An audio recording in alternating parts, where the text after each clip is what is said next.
Hello from the Music Interview Corner, guys. This is day 3 of Tuska Festival, and this is the last interview this year, Tuska, with Fixation. Again here with Jonas, and we also got Martin for you today. Hi. Hello, how are you? Good, how are you?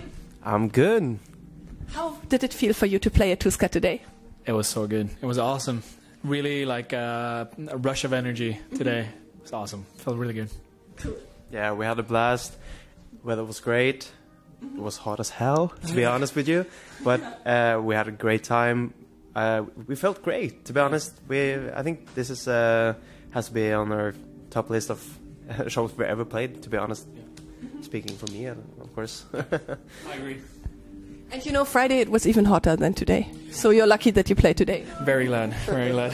I'm sweating now. Maybe you can see. Me too, it's the beautiful lights. Yeah. But these are not my lights, these are the festival lights that are making all of us sweat right now. You're playing a lot of festivals in Germany right now. You were just at the Full Force, and you're still gonna be at the Summer Breeze. Oh yeah, Masters of Rock, but that's not in Germany, that's Czech Republic. Yeah, how is it for you to play so many festival shows? It's really fun. I think especially like the summer festivals, the vibe on the backstage and on the stage as well with the audience, it's a different kind of feeling. We grew up going to festivals in the summer, so being on the other side of that, on the stage and on the backstage, it's really fun. And after a while you get to know a lot of people. At Full Force last week we met a lot of people we know from Germany, so it's really nice to catch up with people that you don't really see that often. Do you want to add anything? Not really. I feel like you are summing it up pretty great, to be honest. It's fun. This is the only one in Finland this year. We did quite a lot of shows last year, but it feels really good to like enjoy the summer vibe. Give some like flashback and nostalgia back to when we were young and being like John was saying on the other side.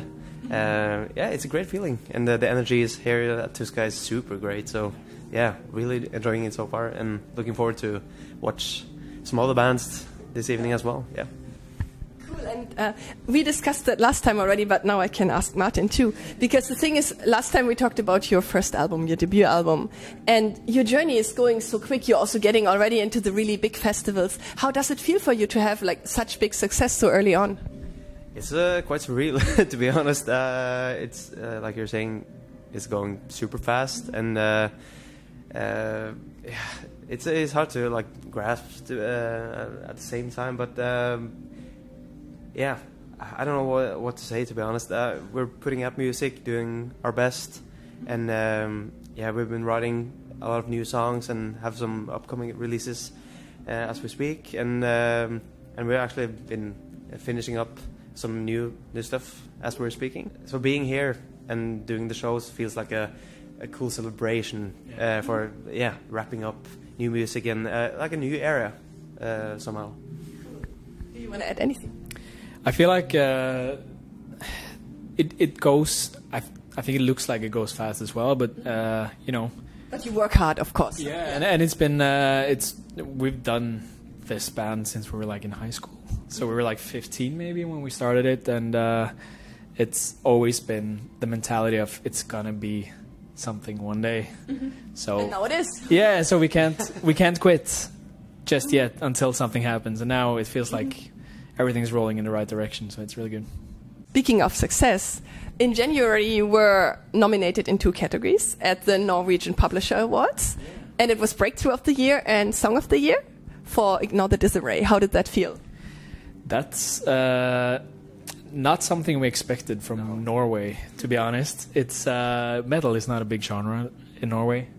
You have like the history of the black metal and stuff, but the more modern metal that we do, it's not really that big. And being, I think we were actually the first metal band to ever win that award. Wonderful. Yeah, so thank you. And even without burning down churches. Yeah. Much nicer. Who can imagine?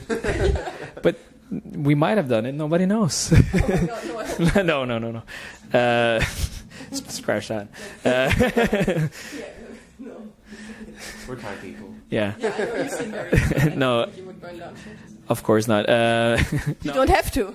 We don't have to. And no, it's really an honor to be nominated in the first place and then win one of the awards as well.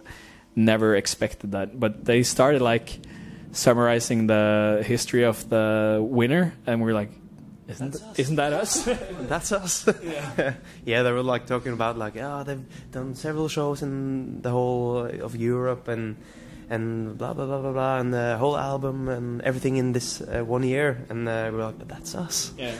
And they started playing the song, and we were there with our label and the people we've been doing this for basically like our whole like professional career, with Selena and Ireland especially, who's been working really close with us. They were there, and it felt like it felt so great, and it felt great to like truly celebrate with the people who has been helping us achieve all this. Yeah, I have something to add. So there were like 2 after parties after the award ceremony, and Martin is a father now. So, yeah, I am. So the day after, he had to do a carnival in the in the kindergarten. Oh my God. So we were like out at the bar until like 3, and you had to get up at like 6 to do a carnival in the kindergarten. Oh, yeah, you can also take the microphone. I want to hear more about kindergarten and carnival. Yeah, but I have nothing to add really, but that was rough, to be honest. And but obviously we had to party. It was a big day for us, a big achievement, of course. And but yeah, oh goddamn, that was something else. Work, yeah. Didn't you dress up like a tired person? Yeah, That's such a cool idea. that was my costume. Yeah. Like with the pajama and stuff. Yeah, that would be awesome. But no, I was naked. So no, I was not. I would be worried if you would be naked in a kindergarten. Yeah, No. let's not. Let's I'll not do go that. there. Church burning and then this. No. You know, we have so many. YouTube will already censor us now. Even we didn't do any of this, YouTube. Yeah. So good. Yeah. But how did being a father change your life? Oh, that's a big question. I mean, where do I start with that question? I mean, it happened basically at the start of when everything happened with our band. With obviously we had released a couple of singles, or maybe 3 in 22, the fall of 22. Yeah, maybe, yeah. I can't remember at this point. Everything has like bled together, and I don't know. But and then we had the Devin Townsend tour in. Yes. And we knew about that in January, I think. So we had we got the message like like a month before or something. Yeah. at the most. And that was a big like challenge, to be honest. Like figuring out, okay, how do I manage that stuff with my with my girl back home, and but obviously we have to do it. It was a huge opportunity, and it went well. And I'm not sure if I'm answering your question, but that was the reality. We had to do this this big tour, and then we had like multiple festival shows coming up, and then we had the And It's Okay tour. Unfortunately, I couldn't make it on that tour, Okay. but yeah, I couldn't make it for that tour. I had to stay home with her because my girlfriend had to work, and she was done with the like permission or what you say? The child thing. Yeah, that's the professional word for it. I didn't know about that, but yeah. So I couldn't make it for that one, but that was obviously just could probably add a whole lot to that. But that was obviously a huge one for us as well. Probably even more like specific with the genre and the audience. So that was big for us. And then we have to write our upcoming release as well. That took quite a lot of time. There was obviously like being a father and yeah, we're busy guys, and this project takes a lot of time. So that's the biggest challenge, if that was your question. It was. Yeah, that's the big challenge, like balancing your personal life with the project that you obviously have to work really hard for and spend a lot of time for to make happen. And but I think we're all in the same headspace, and my girlfriend is super supportive and wants us to like do this. So yeah, I owe her a whole lot. Oh, that's beautiful. And you just mentioned touring with Devin Townsend and Isokai. What were the best moments on these 2 tours? I think meeting so many people in the audience that had listened to us from before, and that we got the chance to meet. That, you know, we've spoken with these people on social media and stuff, in the DMs and everything, and they comment on new music and everything, and then suddenly you get to put a face to the name, which is crazy. We didn't really expect on these tours that people were coming to see us as well. So I think that was the greatest feeling for me, at least, to feel that love from those people. Do you want to add anything? Yeah, I can speak for the And It's Okay tour. The previous fall, I wasn't around, so I couldn't do that. But from my perspective, at least, the Devin Townsend tour was our first to begin with, and everything was new for us, and the learning curve was like straight uphill all the way through until the end, and we learned a lot. We got a lot of help. It was. And the support was great. The fans of Devin Townsend was really kind with us, and really like welcomed us into this whole prog world. Yeah, obviously his fans are super open-minded to all kinds of music, so it felt great. We got the chance and opportunity to play at these huge stages, and yeah, it was great. And but I think that was like I think everything we learned from that tour, obviously I can't speak for everything, but I think it was super important for us doing this tour and then going on to the And It's Okay tour with all this experience in mind. Think made that whole tour quite a lot easier in all sorts of levels. Definitely. Yeah, no, I think the And It's Okay tour, we had it more under our skin. We were more prepared. I think the Devon tour, we just got thrown out into it, and then we had to make it up as we go. But it was really fun, and it was awesome. And for me personally, learning how to sing so many days in a row, the And It's Okay tour, we had like 6 shows in a row. Did you do additional voice coaching for that? No, I just spent a lot of time by myself trying to figure out how I can manage to do it without fucking up my voice. I did, like some shows, I lost my voice completely, and it happens, you know. And that's also a thing to learn, that happens, and then you have to just deal with it. You can be like sad in the moment, but you have to deal with it, and the next day you have another show, so you have to just... But I think also, speaking on that, recording this new release that we're having later this year has been a huge, like... way to better, I think, my voice. We felt it today on the stage. That I think I've never had the excess of energy after a show. I'm usually really tired and been running around, and then my throat is a bit tired. And today is just awesome. It felt really great. And Thank you. I couldn't see your whole gig because I had interviews. Oh, I came to no listen worries. for a bit, and it sounded amazing. Thank you. Because we have also to talk about your new music. We mentioned it so much. 2 weeks ago, you released Random Acts of Violence. Who or what was the inspiration for that song? So, for many years, I've been really, like a lot of people, I think, really invested in watching documentaries about cults.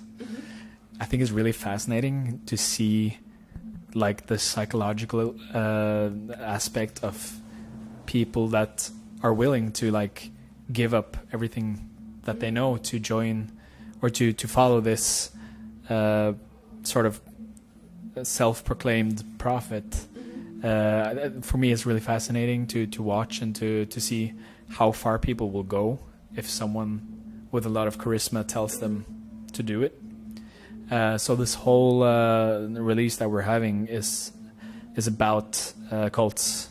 And sort of a story. It's very conceptual. It's a made up story, sort of about a person trying to. And Random Acts of Violence is the first, chapter, and about a person wanting to find something to believe in, or something that feels right for them, and then escaping from the society that they are used to or have felt ostracized by, to find maybe in a cult some sort of meaning.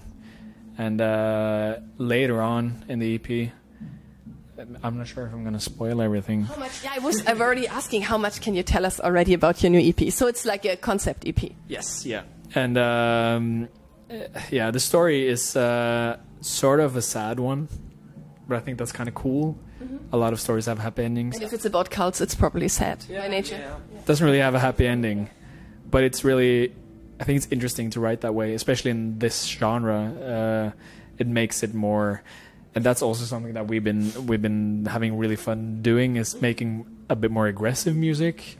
Something that we wanted to do for many years, and as well me learning during this whole process how to scream properly and applying that into the music, making those moments more, tense and aggressive. Feels really good.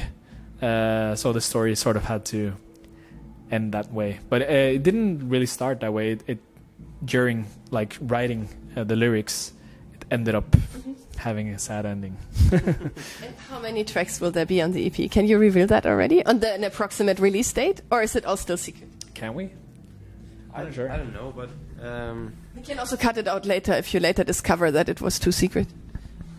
I don't know how secret it is, but obviously it's an EP, so it's not a long one. I could say that. I guess you could say it's a kind of a mini album in many ways, but I think we're calling it an EP. But Spotify will not do that, so I can see that. I can say that much. That it's that many tracks. So you can do the math yourself. Yeah. Follow those guys on social media. We put everything in the video description. Do that. And yeah, I can say as well that we were really inspired, or I listened a lot to movie soundtracks. Yeah. Oh, beautiful. And music from especially, I think Dune was a big inspiration, the soundtrack there. It's horror movies, and there's this movie called Don't Worry Darling with Harry Styles and Florence Pugh. Hereditary as well. I have to check it out. Hereditary scares me so much, the trailer. I didn't dare to watch it yet, but I love Toni Collette. It's really good. Yeah? It's scary, but it's really good. Okay, maybe. I recommend Don't Worry Darling. I think it's a really good movie. The soundtrack is really cool, and I think we're really inspired by some of the music there, and we've applied that to the EP, making it sort of a listening from the first to the last song. It's a cohesive thing, It's everything kind of sticks together. Yeah, like Pink Floyd style. Yeah. Oh, cool. Yeah, Which has been really fun to do. Play from the beginning and have the whole story. Complete, like a run through Yeah. the end. Ooh, sounds very interesting. No gaps. Oh, yeah, here. Yeah, no gaps. No gaps, guys. I'm so excited now. Oh, yeah, I think we have to stop soon. But is there anything else you want to say to your fans? Ooh, we have new music coming. Yeah. Stay tuned for it.